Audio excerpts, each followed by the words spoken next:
Good evening. Welcome to this series of teaching on the 7 factors of awakening.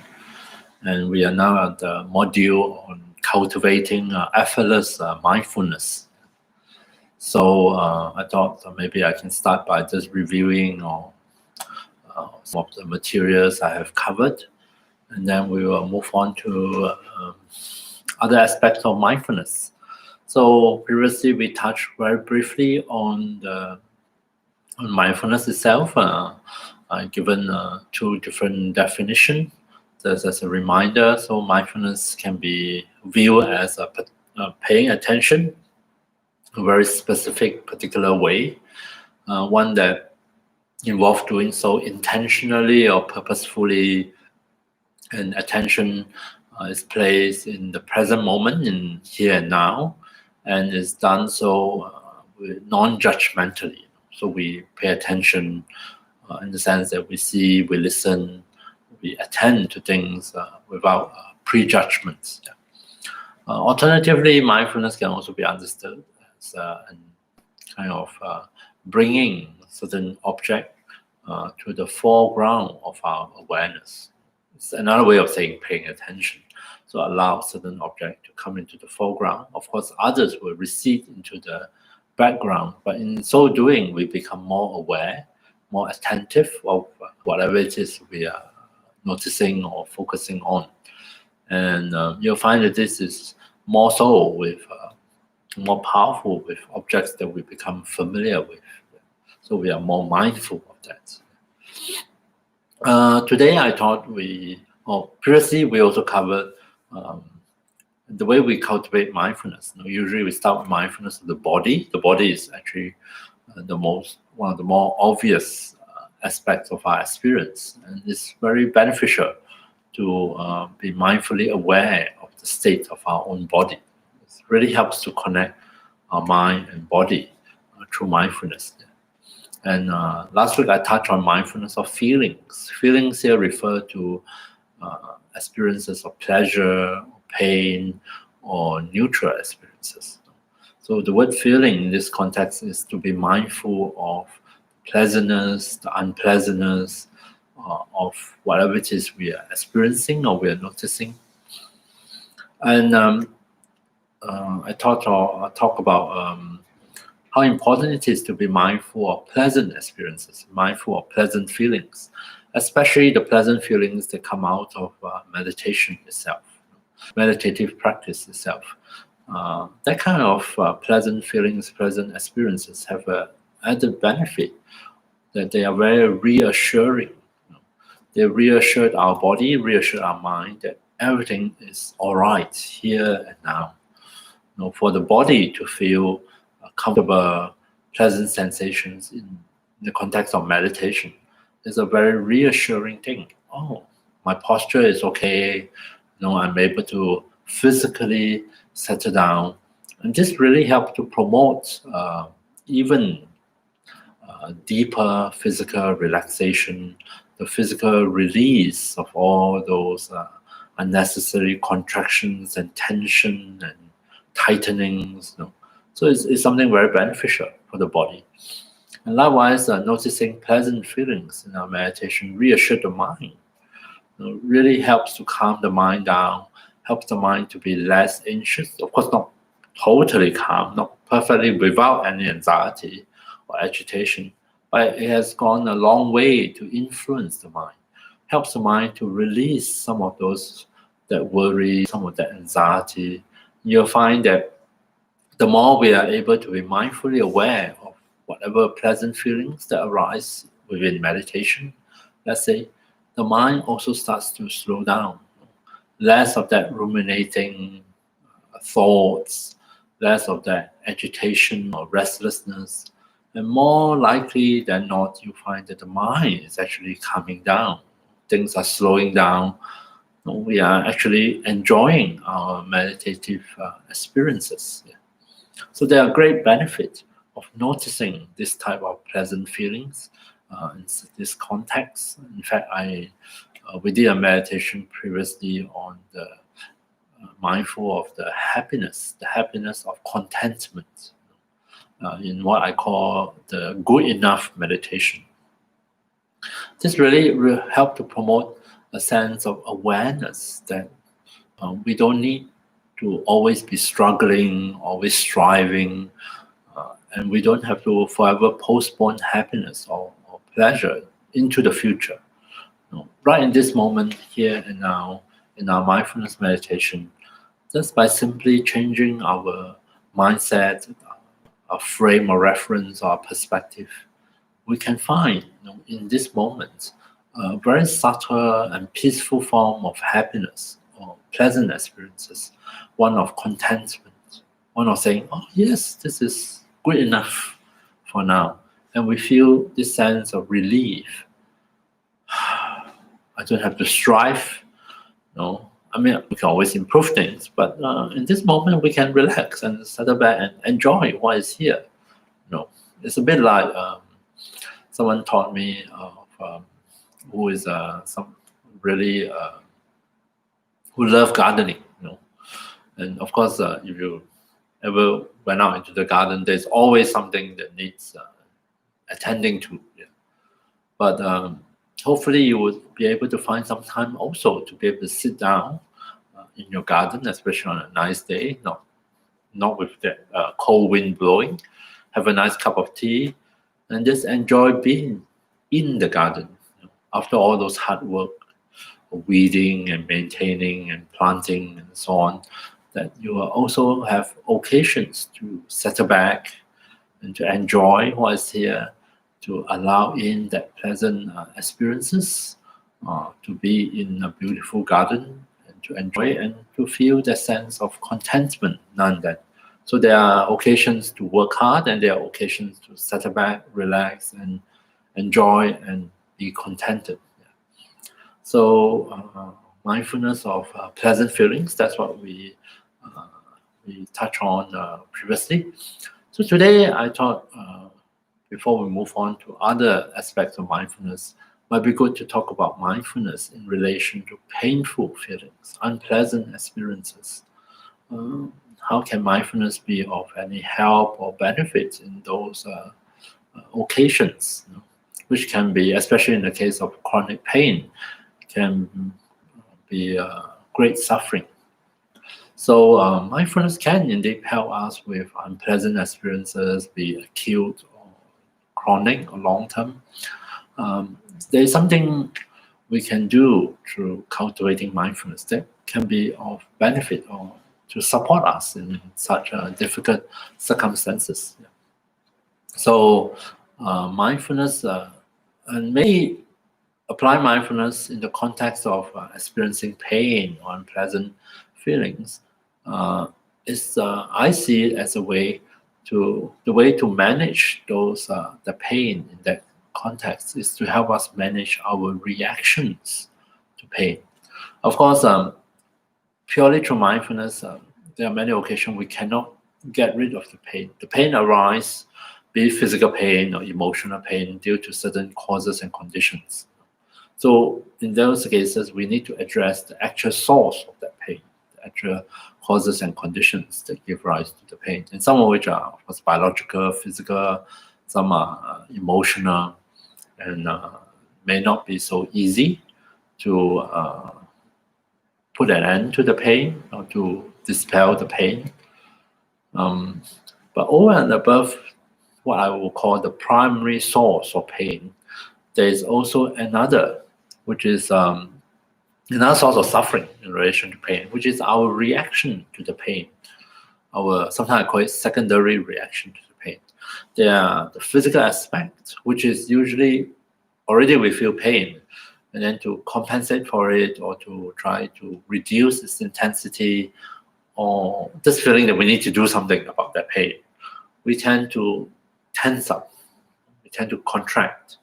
And these are all involuntary, of course, but we tend to sort of squeeze, tense, not only the part that is feeling pain, but maybe the rest of the body as well. And this additional tension may have some help and benefit. At least it has Usually it helps to numb the sensations, which is probably one reason why we start off tensing so much around the pain, towards it. But also have a flip side to it.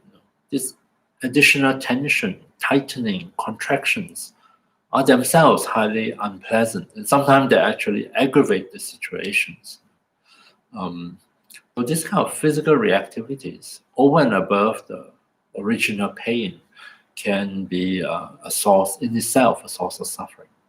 So I think mindfulness can really help us to work with this kind of secondary physical reactions to help us, at least to some extent, to ease up a bit, to not be so tight and so tense and so contracted around the original pain. And we may find that that brings at least some relief to the unpleasantness of the whole situation. So there's one area we're going to talk about today and try out in meditation.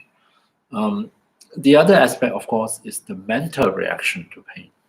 Mental reaction is how our mind view the pain, how do we relate to it, how do we react to it. This is also another source of additional suffering. Sometimes we get very angry at the pain, angry at ourselves, angry at other people, angry at probably everything, because we are in pain and it's very uncomfortable, very unpleasant. We are miserable. Sometimes we are very depressed, we are very despair, loss of hope. We are very, very down. Some of the other reactivity could be there's a lot of fear, a lot of anxiety, a lot of anxiety, a lot of fear when you're in pain. Also a lot of fear and anxiety when you're not in pain, because you dread the return of the pain. So these are what I call the secondary mental reactivities, and they also make us pretty miserable, over and above the original suffering of the pain. And mindfulness can actually go a long way to help us deal with these physical and mental reactions to unpleasantness in life, a painful situation. And even if it cannot kind of completely solve the problem, remove any trace of pain, it can really lower or decrease the suffering. And as far as I'm concerned, if you can reduce the suffering, why not? In and of itself is still something very beneficial. And sometimes we find that as we reduce the physical reactivity and the mental reactivity, reduce, back to the baseline conditions, there are many occasions when we find that actually it's still unpleasant. We would never call it a pleasant experience if we are in pain, but it is something we may actually we surprise ourselves and feel that we can deal with it.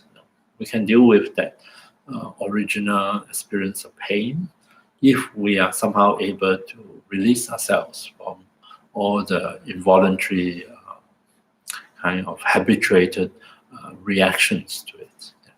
So that's what I would like to touch on today. Maybe I want to do so. We can do so through introducing a protocol, which I find very helpful in cultivating mindfulness. This is not so much a definition, but a very practical way of helping us get a handle on how to develop mindfulness and how to apply mindfulness, especially in difficult situations. And it's divided into 4 aspects, represented by the acronym RAIN, RAIN, the 4 letters, 4 alphabets. Although it's presented in this sequence, don't feel that it always have to happen in this sequence. I mean, to present something, we'll do it linearly, start somewhere and finish somewhere. But in actual practice, especially when you become familiar with it, you may find that which aspect you apply in a situation may vary. It doesn't always have to follow this sequence. ARA, the first one, stands for recognize what's happening, what's happening internally or externally. This is one aspect of mindfulness. So as we become mindfully aware of something, we recognize, we say, oh, Oh, this is painful. Oh, this is really nice. This is pleasant. Oh, I think I'm angry. Oh, I think I'm very excited. Oh, I think that person is getting upset. So mindfulness can also be applied externally, by being more aware of what is happening to another person, maybe through uh, their facial expression, the body language, their speech, the tone of voice, and other more subtle cues that we somehow picked up, not necessarily consciously, maybe subconsciously. Yeah. R stands for recognize. A stands for acknowledge, which is another aspect of mindfulness. It's almost like allowing something into our awareness and able to acknowledge that, oh, this is what is happening. Instead of feeling that we have to do something to it, we have to get rid of it, we have to deny it, we have to suppress it, or we have to somehow just a very simple, simply acknowledge, oh, this is what is happening. Instead of judging it as good or bad. Remember, one of the characteristics of mindfulness is to be non-judgmental. Non-judgmental doesn't mean that you are not able to evaluate, but at least you don't jump to conclusion. You say, okay, let me see what is going on. Oh, I'm angry. Oh, I'm afraid. Oh, I'm actually panicking. But none of that might fit very well with our self-image, but nonetheless, that's the reality of this moment. So at least I acknowledge the facts of what is happening here and now. So there's the second aspect. Third aspect, I stands for to inquire, to investigate, which is really not so much, in this case, in the case of mindfulness, not so much thinking about it, but paying closer attention so that we not only we recognize what is happening and we can acknowledge it, but we inquire, why is it happening? What is supporting it? What is sustaining it? What is actually happening? What are the details? So we inquire by paying closer attention so that we get to know it better, know it in more details, or uncover aspects of it that we are unaware of previously. So to inquire, to look closer.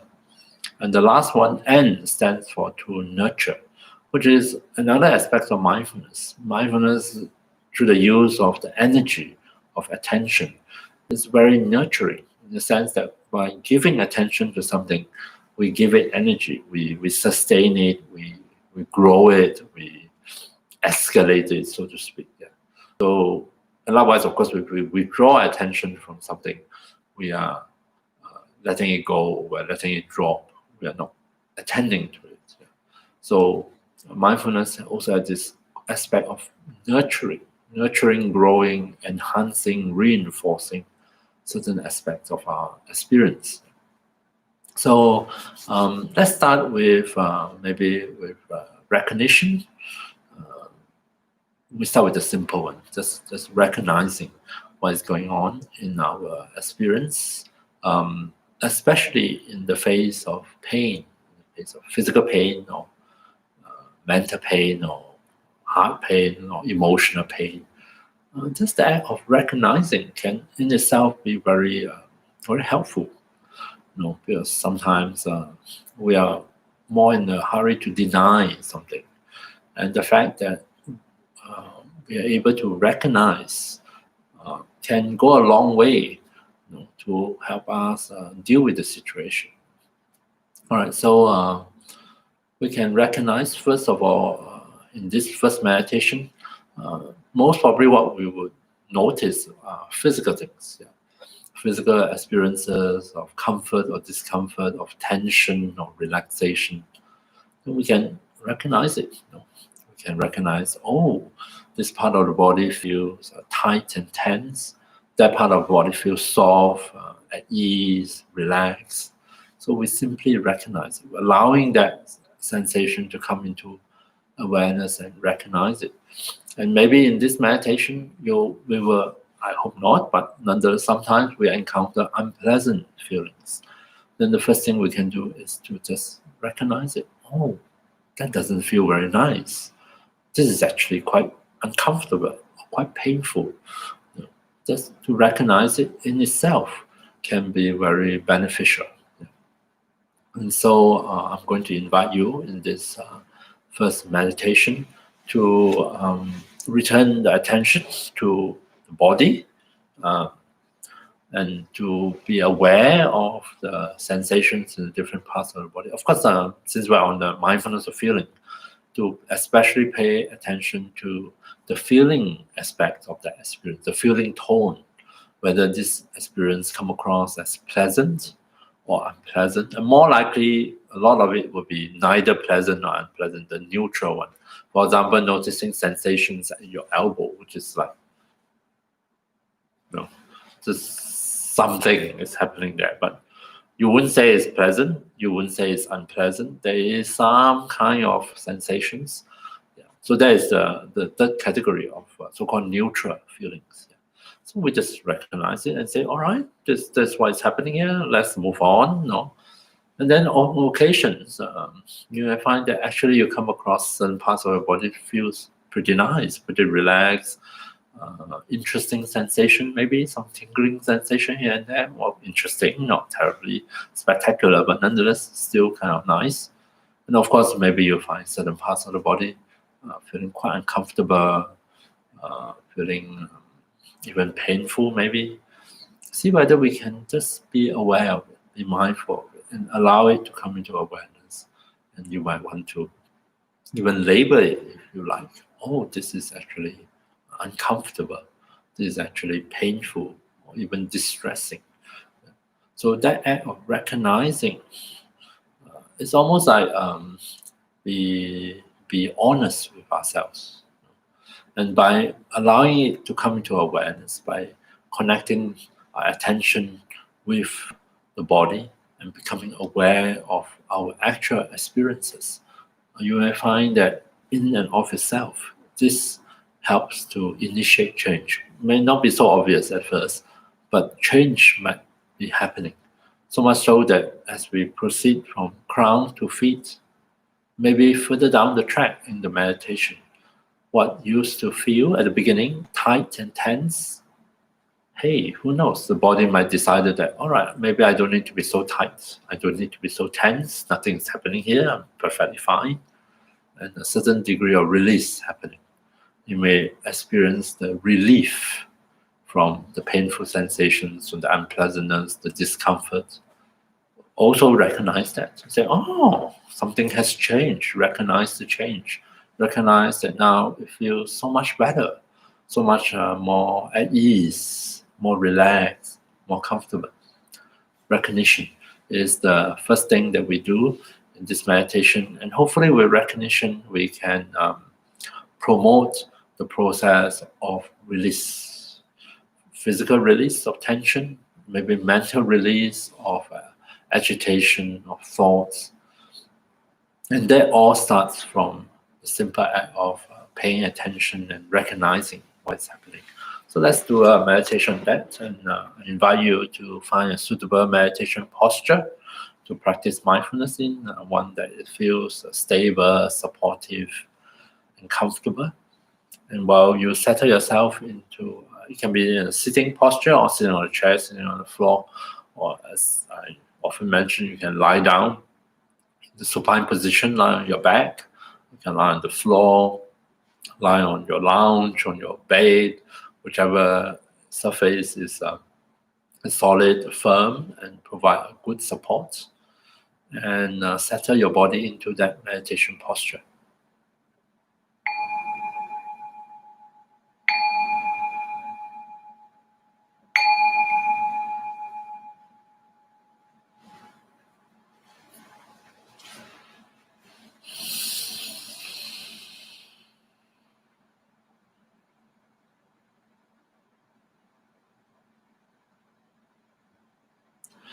So we start by giving our body some time to adjust itself, to be comfortable in this posture, meditation posture, to allow it to find its way into that posture.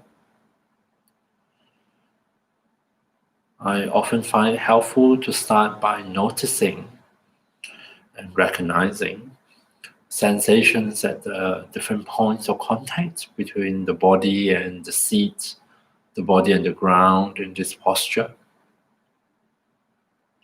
See whether we are able to notice that the body is resting on the surface or support that feels solid, firm, and stable. Could be hard or soft, could be warm or cool. But nonetheless, allow our body to feel that it is well supported in this posture.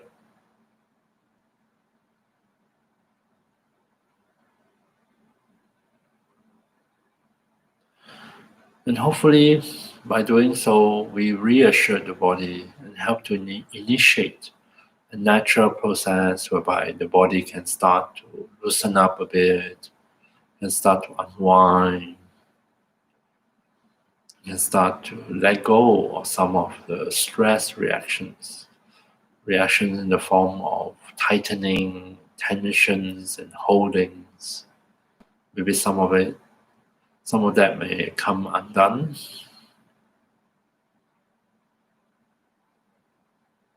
so that the body can really settle down more and more comfortably into the posture.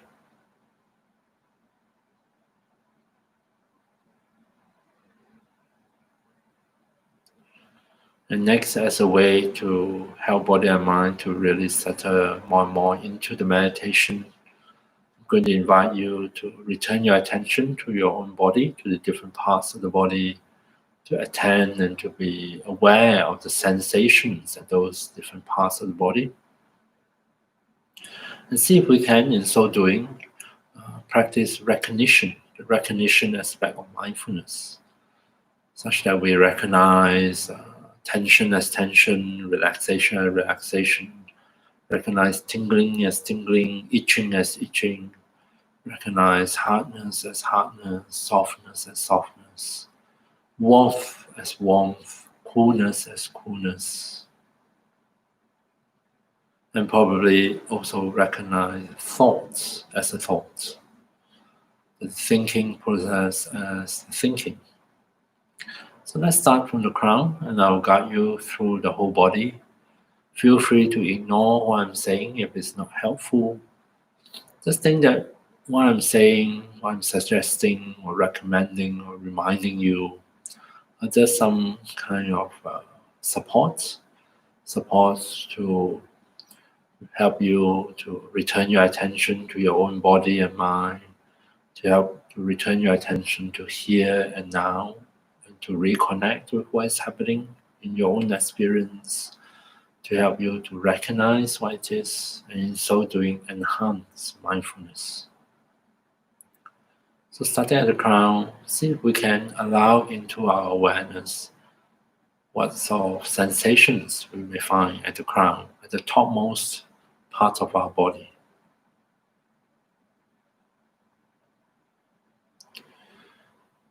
We do not need to look for anything extraordinary or spectacular. More likely than not, we notice simple sensations. Maybe a bit of tingling sensations, a slight sense of pressure pressing down, a sense of warmth or coolness. Could also be nothing at all.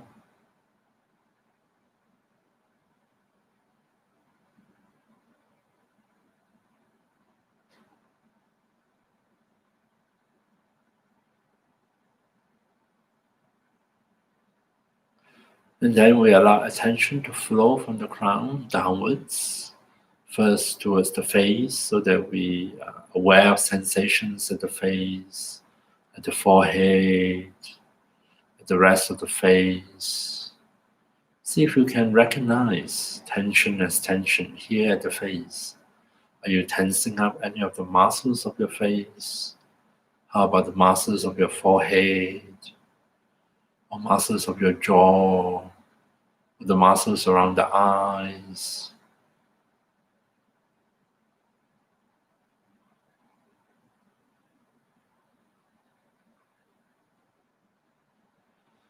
As we attend to and recognize the various sensations we find at the face, maybe we can notice that in so doing, we may trigger a natural process of relaxation, of softening of the muscles of the face, of letting go of some of those tension and tightness at the face.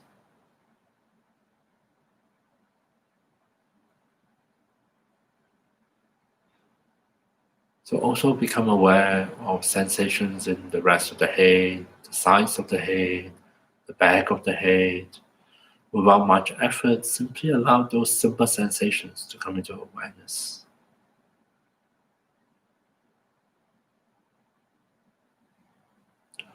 Feel free to move at your own pace.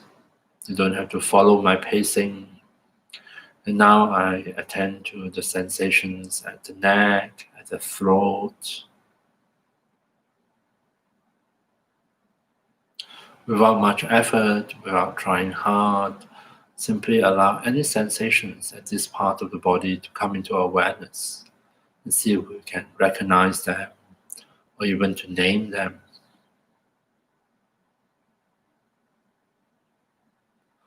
Moving further down into the shoulders, how are our shoulders feeling today? Notice sensations at the top of the shoulders, at the front, at the back, at the joints.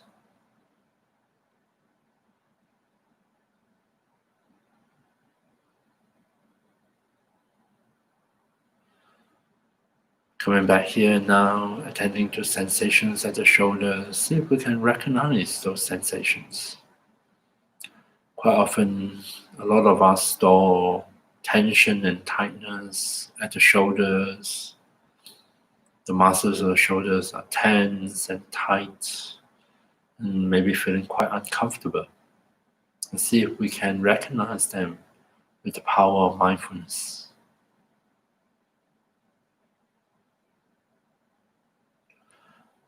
Letting those sensations be without trying deliberately to change them in any way.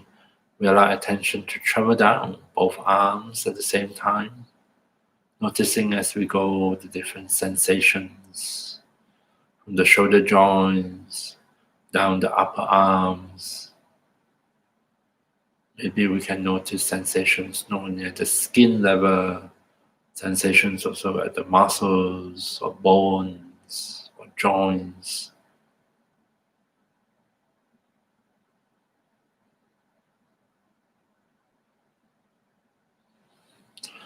Allow attention to travel down to the elbows, to be in touch with sensations here.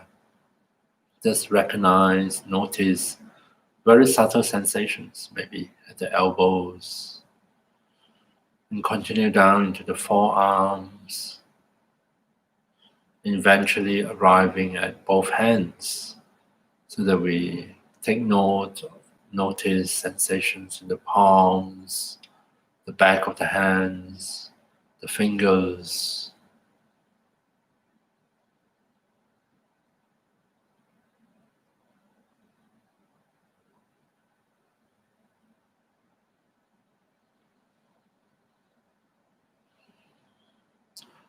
Extending attention down the arms from the shoulder joints all the way into the hands. And now that we are aware of both arms, see if we can rest the hands and arms on their physical support and simply surrender their weight to gravity.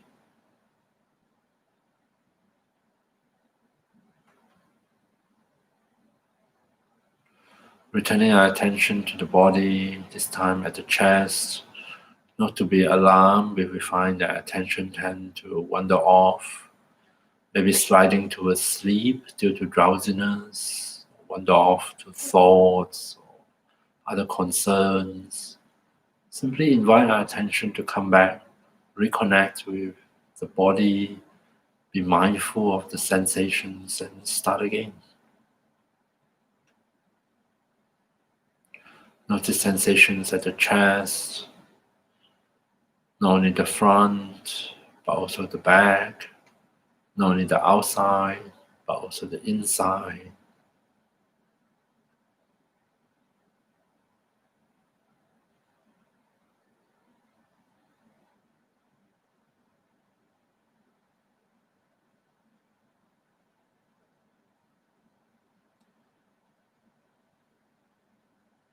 And from the chest, allow attention to descend to the abdomen so that we are aware of sensations here at this part of the body.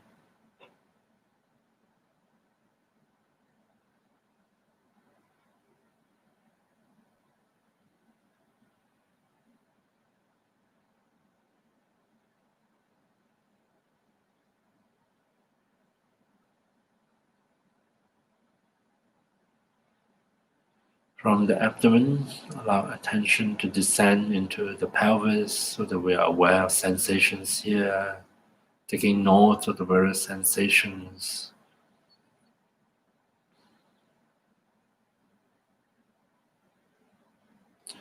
And see if we can sense or recognize the weight of the pelvis resting on the seat. Mentally give permission, allow it to rest completely and totally on that physical support.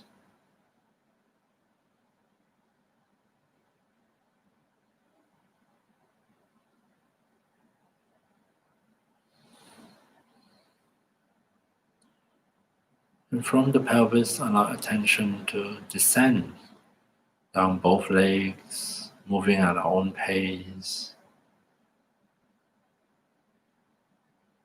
Notice sensations from the hips,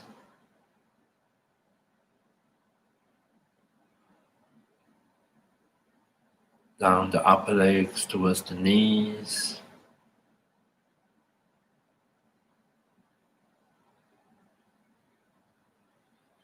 continue down the lower legs until we arrive at the ankles.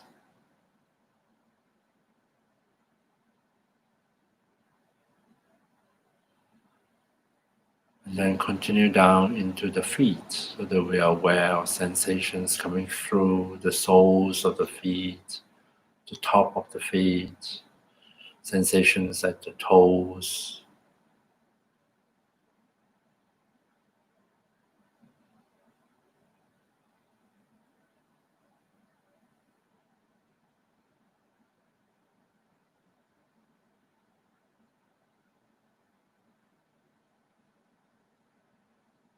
We rest our body in this posture, allow the body to continue to settle down, to unwind, to loosen up and release any unnecessary tension and contractions.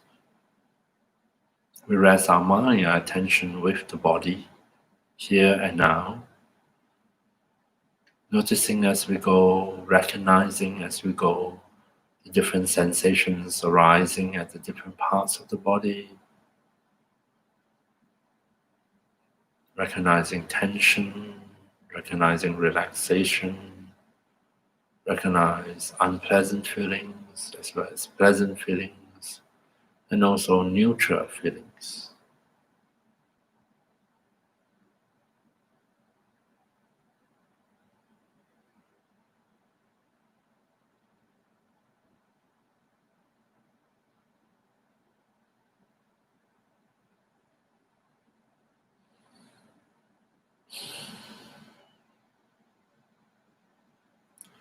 Coming back to this moment, allow the body to rest itself in the posture, allow the body to continue to settle down in its own way.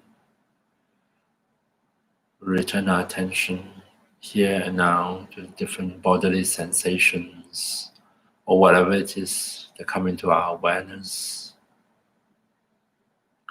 Recognize them for what they are. Recognize pleasant feelings as pleasant feelings, unpleasant sensations as unpleasant sensations, and also on many occasions, neutral feelings as neutral feelings.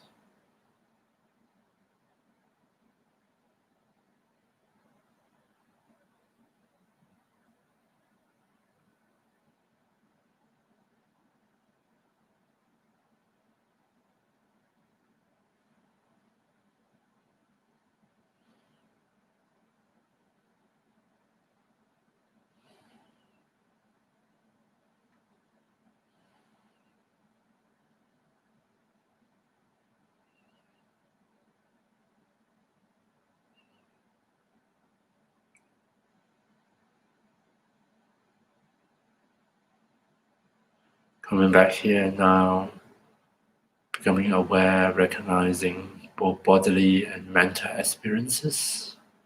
See if we can, on occasion, also notice how those experiences may change. Change as a result of mindfulness, change as a result of us being aware, attending to various sensations. Recognize parts of the body whereby we release unnecessary tension, where unpleasant feelings transform into pleasant, comfortable feelings. Conversely, we may notice other parts of the body which, instead of relaxing, become more tense, more tight, become more uncomfortable as a result of us paying attention.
And then finally, to conclude the meditation, see if we can expand the scope of awareness just to check in and notice how the body is doing, how the mind is doing at the end of meditation.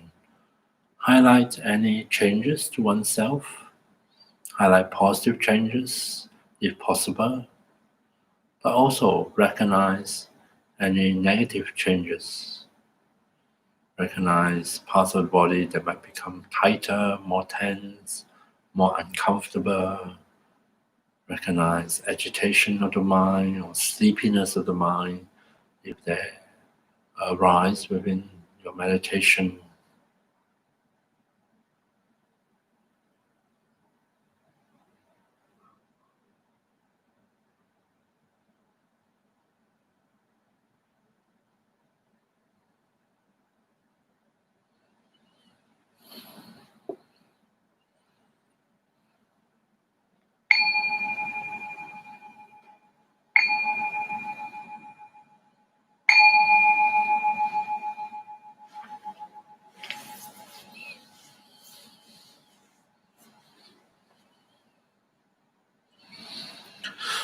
Okay, that's a very simple meditation of inviting our attention to come back to our body by attending to what's happening.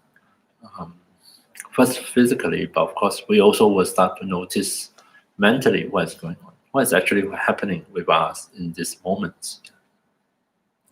And this kind of mindfulness practice, in this case of recognizing as what is actually happening here and now, goes a long way to actually start to change our reaction, change the way our body react, change the way the mind react. It's almost like by recognizing something, we bring it out of the shadow into the light of awareness. You know?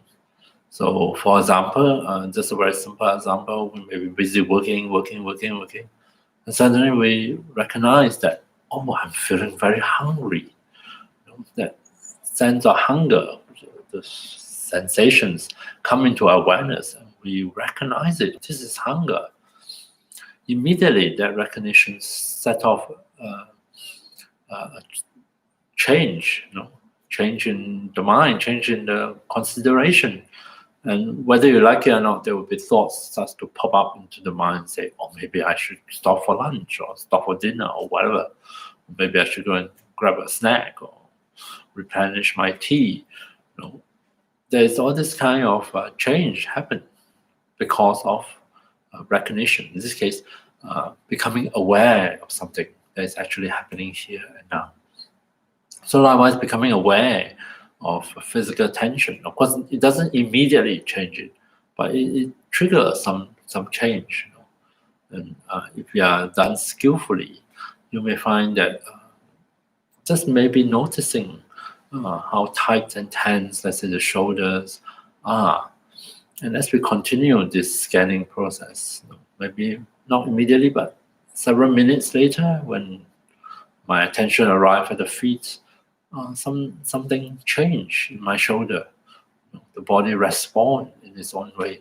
Maybe, in this case, maybe a softening, a release of some of the tension and contractions. And so it come across as feeling more pleasant, more relaxing, more comfortable. And all that from just recognizing, not even trying to change something, not even trying to do anything, just by recognizing, just by allowing something to come fully into the light of awareness. Right? And I think that is something we can verify for ourselves just by this act of mindful recognition. It can go a long way to help the body to release, at least to some extent, some of this habituated contractions and tightenings, especially when we are able to reassure the body or reassure ourselves that they're quite unnecessary. So of course, this is a live streaming. You're most welcome to write your comments or questions you may have in the live chat. Yeah. I'm pretty good at monologuing. I am monologuing in a sense where I am now in this empty hall. But if you do have some feedback and comment, please feel free to type it in to the chat, and I will attend to them. So I was talking about two different kinds of reactions, physical and mental, to pain. Right? So having sort of touched on physical reactions and how we can work with that simply by recognizing what is happening, this particular aspect of mindfulness. We can also now move on to another aspect, the acknowledgement aspect of mindfulness, which you may not be able to tell any difference between recognition and acknowledgement. Acknowledgement is not so much a doing as opposed to actually a not doing. Don't have to do anything about it. Simply acknowledge. If recognition means allowing something that is in the shadow to come into the light, acknowledgement is allowing what is in the light to just be in the light. Not trying to push it away or raise it up, raise it down, move it here and there, or get rid of it. You just simply allow it to be in the light. And there's this, it's more, not so much a doing thing, it's more like a kind of allowing thing. So sometimes we also interpret this with the word allow instead of acknowledge. I prefer acknowledge for one reason or another. So if I notice that the body feels very tense and tight, and recognize that as tension, acknowledgement is to simply acknowledge that, oh, I'm very tense. It's much harder than you might imagine it to be, because a lot of times we are very unwilling to acknowledge. We're very unwilling to simply allow it, allow that fact to be, because it somehow clash with certain idea or ideals we have in our mind, certain kind of image we want to preserve or present to the world or to ourselves. Because of that contradiction or the conflict, we might be very unwilling to acknowledge, very unwilling to just allow it to be, not even for a second. We are always in a hurry to change something, to get rid of something, or to hold on to something. We're always in a hurry to bring about change according to our ideas. And instead of be willing or patient enough to be mindfully aware of what is actually happening here and now. So the acknowledgement is almost like asking us to delay our action, to delay our reaction, just long enough for whatever is that's here to come fully into awareness, into attention, and to acknowledge the fact that this is what is happening. And of course, change can happen. We can always improve situation. But first and foremost, let's not be too hasty. Let's just recognize what is going on, and at least on the deeper level, allow ourselves to acknowledge that this is what is happening. If the acknowledgement is not there, you will find that a lot of time our response can be very superficial. Almost there's a hurried, very hurried, because we are almost trying to cover up something we feel guilty about or feel ashamed of. We are just always trying to cover up. Whereas acknowledgement is to be honest and open and to be receptive and to just say, oh, no. And it doesn't have to be about bad things, it could be a positive things, to acknowledge that I'm happy, I'm contented, I'm very comfortable, I'm very relaxed, I'm actually enjoying my meditation. Almost sounds like a terrible thing to say, that you're not struggling and you're actually enjoying yourself in your meditation. Something good is happening to you. We can also acknowledge that. So how do we practically practice acknowledgement, and what sort of benefits that come out of it, especially in working with pain, working with unpleasantness, physical or emotional? It takes away a lot of the struggle, the knee-jerk struggle. It takes away a lot of that rejection or resistance, which in itself is very disturbing, very consume a lot of energy as we try to cover things up, or try to push it, try to deny it, try to suppress it. We simply just say, well, what is a fact is a fact. At least let me acknowledge it, and then later I can deal with it. It makes simplified the situation. If I'm in pain, I acknowledge I'm in pain, then I can deal with the pain. If I am feeling,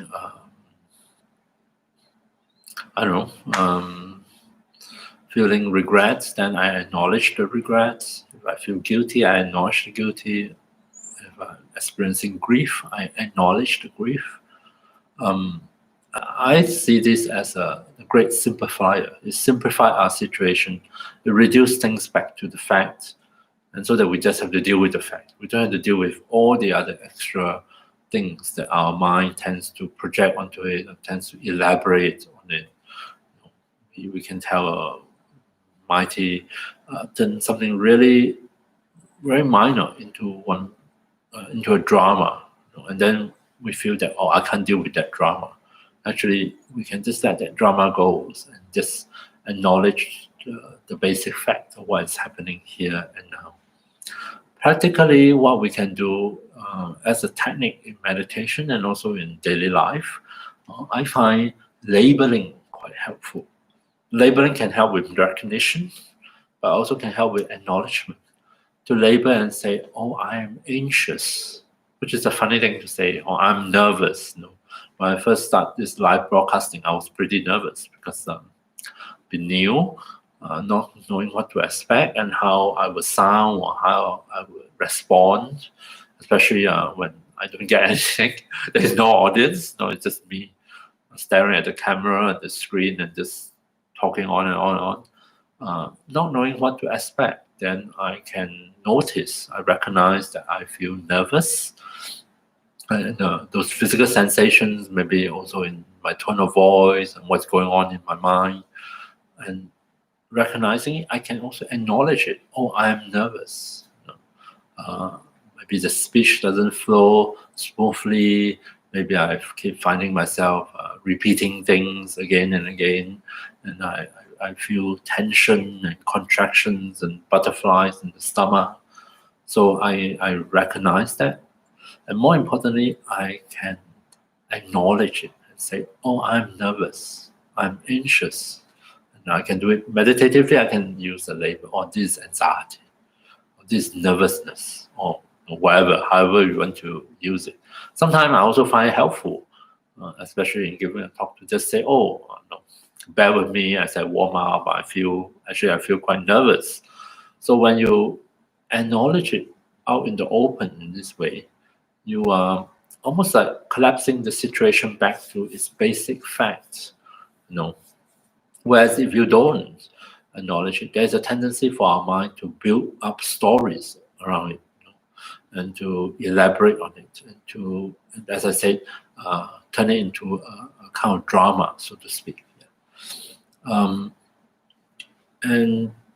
by labeling it, just applying a label, it's almost like, I think of it as those kind of label with strings, and then you write whatever you want onto it, and then you tie it to the different object.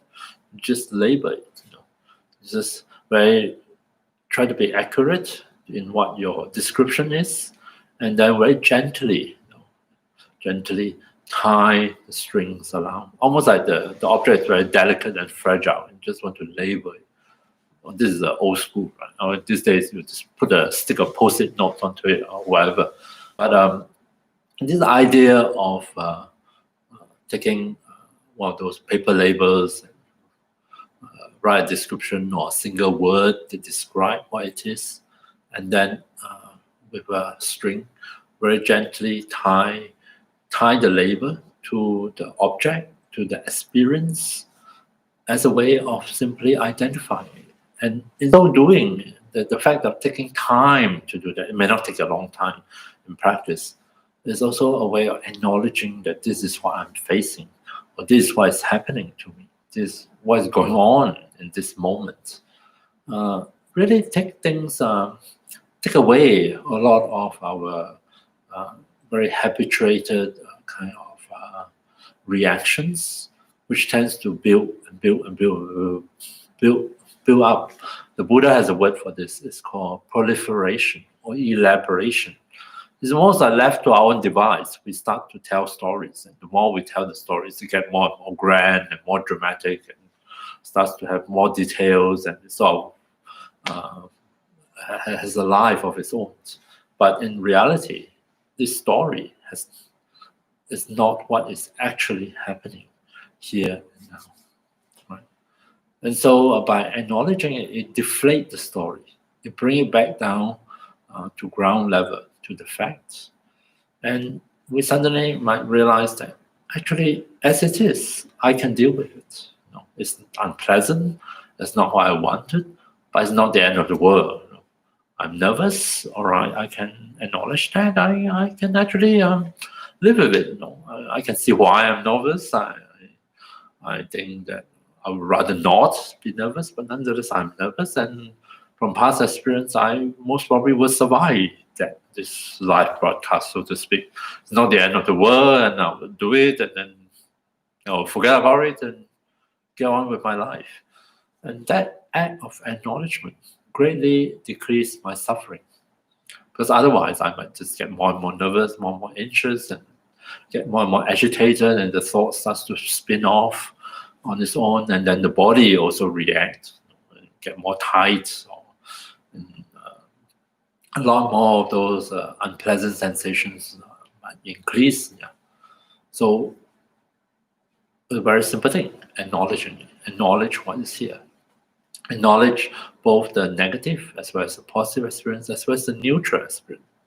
Acknowledge that something is happening. Acknowledge that nothing is happening. Acknowledge that it is an improvement or it's a degeneration. Acknowledge that, well, it hasn't seems to have changed much. Acknowledge the experience as it is. Really help us subsequently to deal with it, because we just have to deal with what is actually here, as well as what we imagine and what we project or what we feared. So that is I think the wonderful thing about this second aspect of mindfulness, acknowledgement, in helping to reduce the mental reactivity especially to unpleasant experiences. So in this next meditation we'll do a short one together. I invite you to label. So just choose simple words. I mean, don't spend all your time trying to figure out what is the correct label. I usually use a few simple things. Sometimes you can start with the breath. You can label it as breathing in, breathing out, in, out. You can label tension when you notice tension. You notice relaxation, you can label relaxation.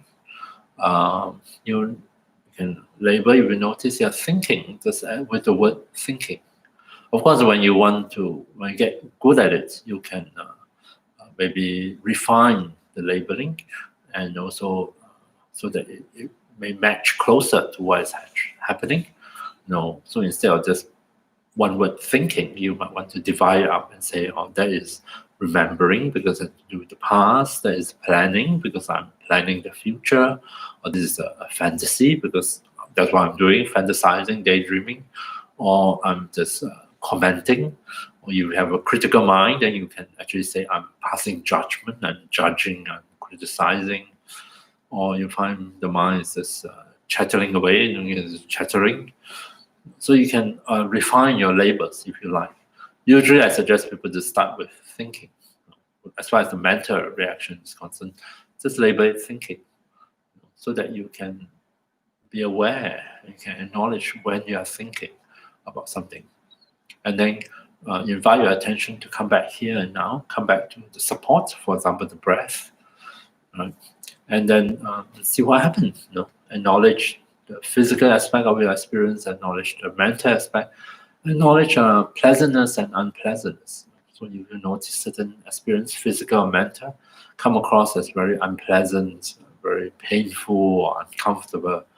You can acknowledge that. This is uncomfortable. This is painful. Likewise, you will find it very comforting, very relaxing, very pleasant, feels really wonderful. You can also label it accordingly, pleasant feelings, comfortable feelings, so on and so forth. Yeah. And as the act of labeling, think of it as it sort of extend.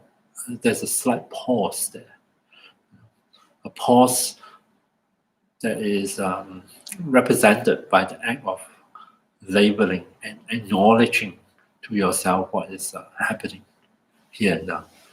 So let's give it a try and see how we respond to this aspect of mindfulness. Not just recognition, but acknowledgement.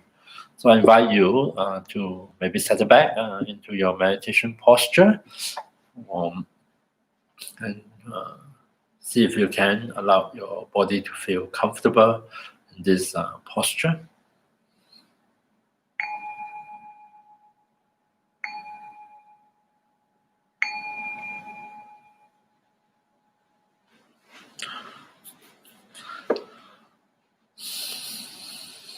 So first, as usual, to give some time for the body to settle back into our meditation posture, be it sitting up or lying down.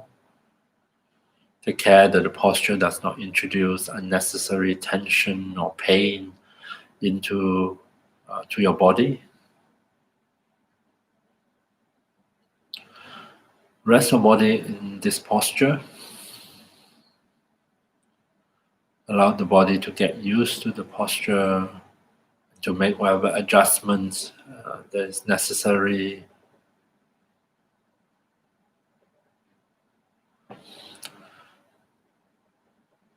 And as the body feels well supported in the posture, it can, in its own time, starts to loosen up, to unwind, to let go of some of those unnecessary contractions and tightenings we may notice in the different parts of the body. So much so that given time, the body can really settle down comfortably into this meditation posture.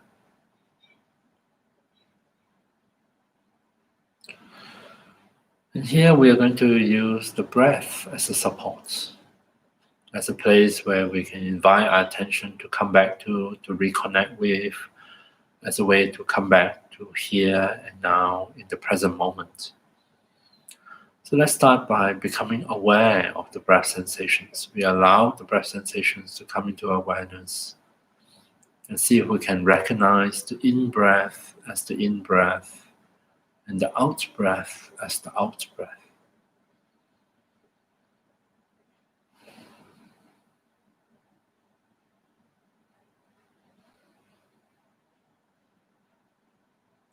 And some of us may find it helpful to apply a simple label as a way of acknowledging these two aspects of the breath.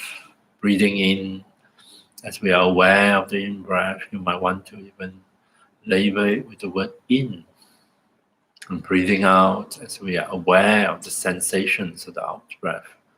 If you like, you can label it as out.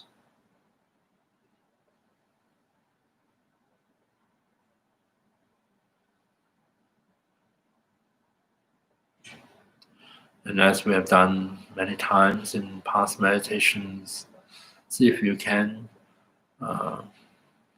take the opportunity each time as you breathe out, as you acknowledge the out-breath, take this as an opportunity to release. Breathing out, we release carbon dioxide, and maybe without conscious effort on our part, our body can release some of the contractions, the tightenings, the tensions. And the mind can release some of those unnecessary thoughts or memories or images, things that are not needed or unrelated to the meditation.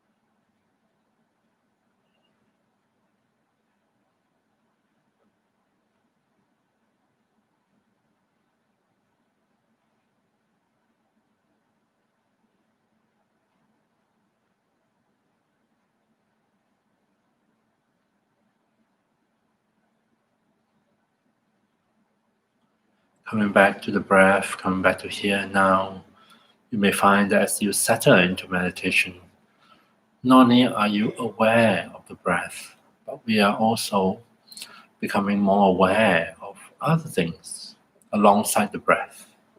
We become more aware of the body. We notice sensations at the different parts of the body. We notice sensations of tension or tightness, sensations of relaxation, softness. We notice pleasant feelings or unpleasant feelings associated with the body. So this is the chance to practice mindfulness, practice recognition and acknowledgement. And if you like, as you recognize and acknowledge the different physical experiences, you may want to apply a suitable label, which can be a single word or longer. Just don't feel that you need to spend a lot of time making the choice of words. Just any words will do. Tension as tension, relaxation as relaxation, pleasant as pleasant, unpleasant as unpleasant.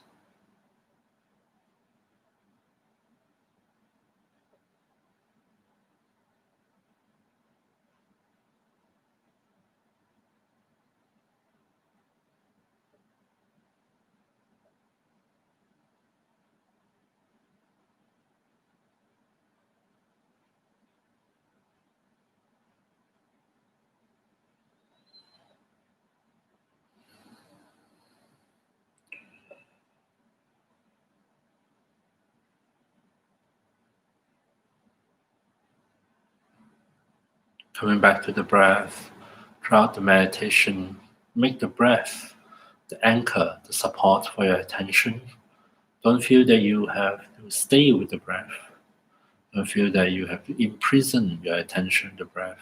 Instead, think of it as a place, a resting place for your attention, where you can invite your attention to come back to again and again.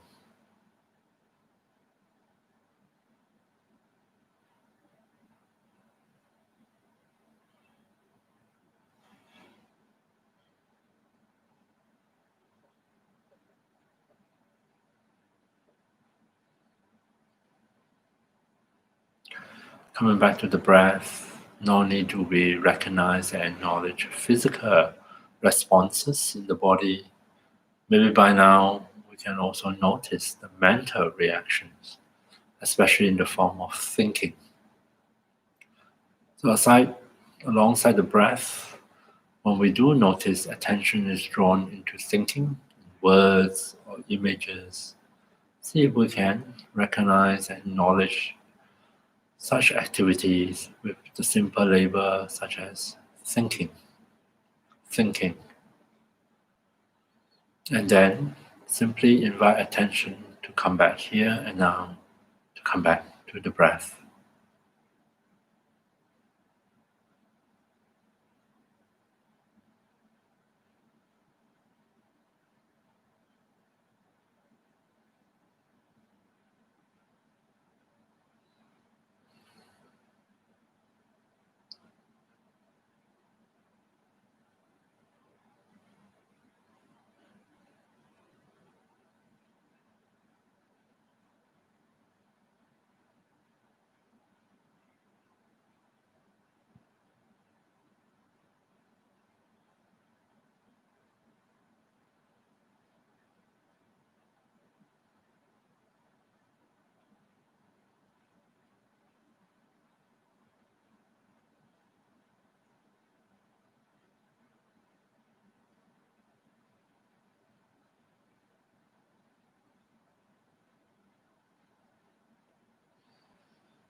Coming back to the breath as your anchor of attention, maybe you become aware of the mind feeling very drowsy, sleepy, slow, or dark. See if you can recognize it as drowsiness, as sleepiness, and apply the label accordingly. Acknowledge your experience in this very moment to yourself.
So coming back to the breath and recognize, acknowledge what is happening in our own body and mind.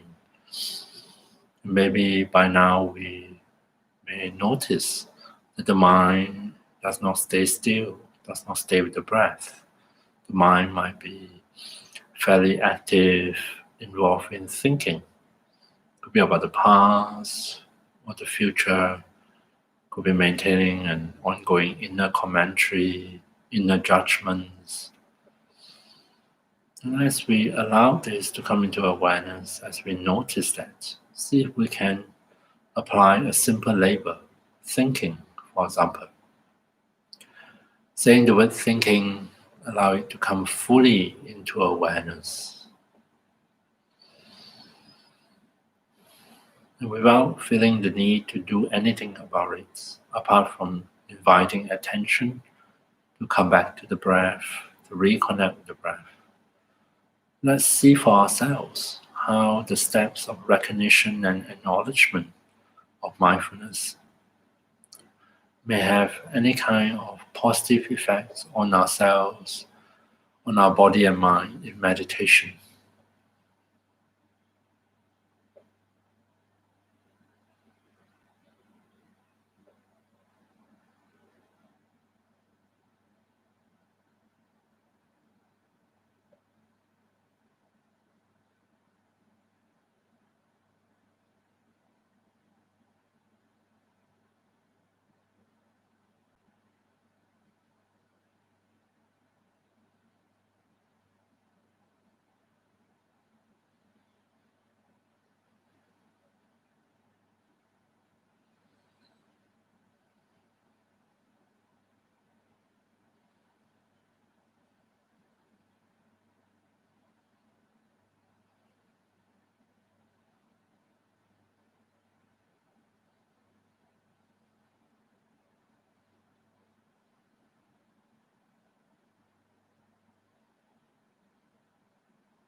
So coming back to the breath, maybe we can explore and see for ourselves the power of attention, the power of simply allowing what is happening to come into awareness, and for us to attend to it, and for us to acknowledge it, to acknowledge our fear, our concerns, to acknowledge our sleepiness, to acknowledge our pain or pleasure. Sometimes just that recognition, that acknowledgements are enough to initiate change.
So coming back to the support of our attention to the breath, allowing ourselves to recognize and acknowledge the in-breath and the out-breath, as well as any other experiences coming into awareness.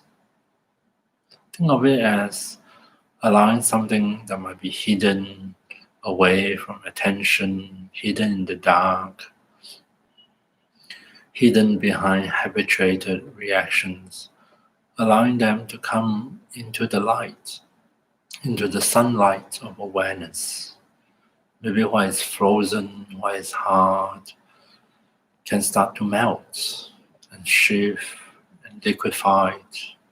What is inflexible can become flexible. And what is stuck for a long time can start to flow and change.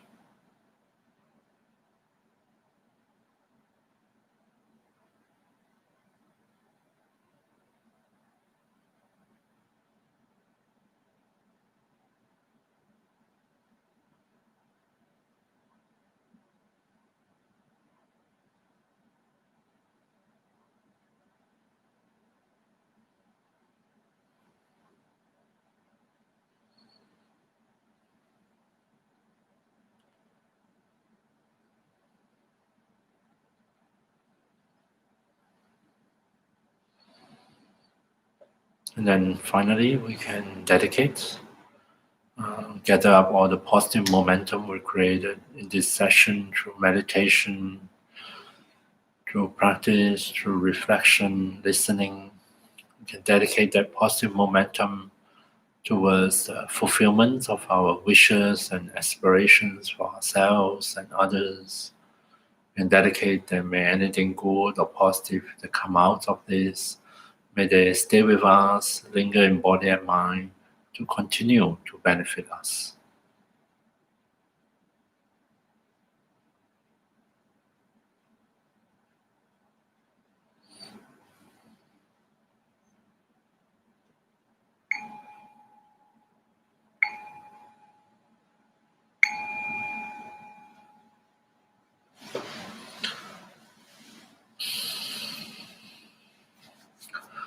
So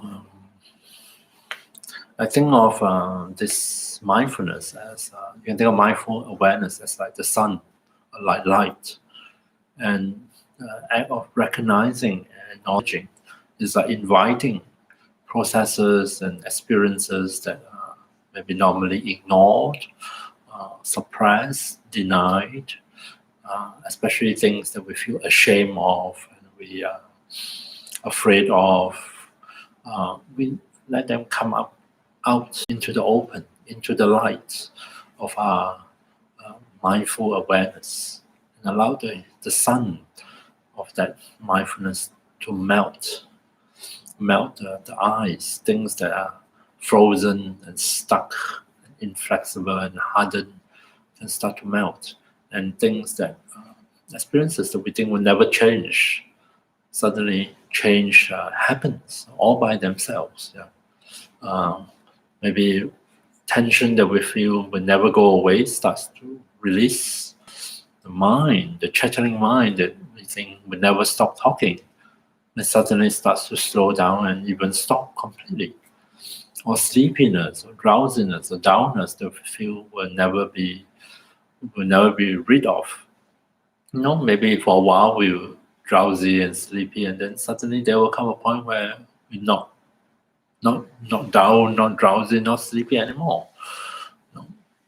Just by allowing the different experiences to come into awareness and recognize them and acknowledge them for what they are, can really help us to deal with the basic facts that is happening here and now, away from all our elaborations, our dramatization in the mind.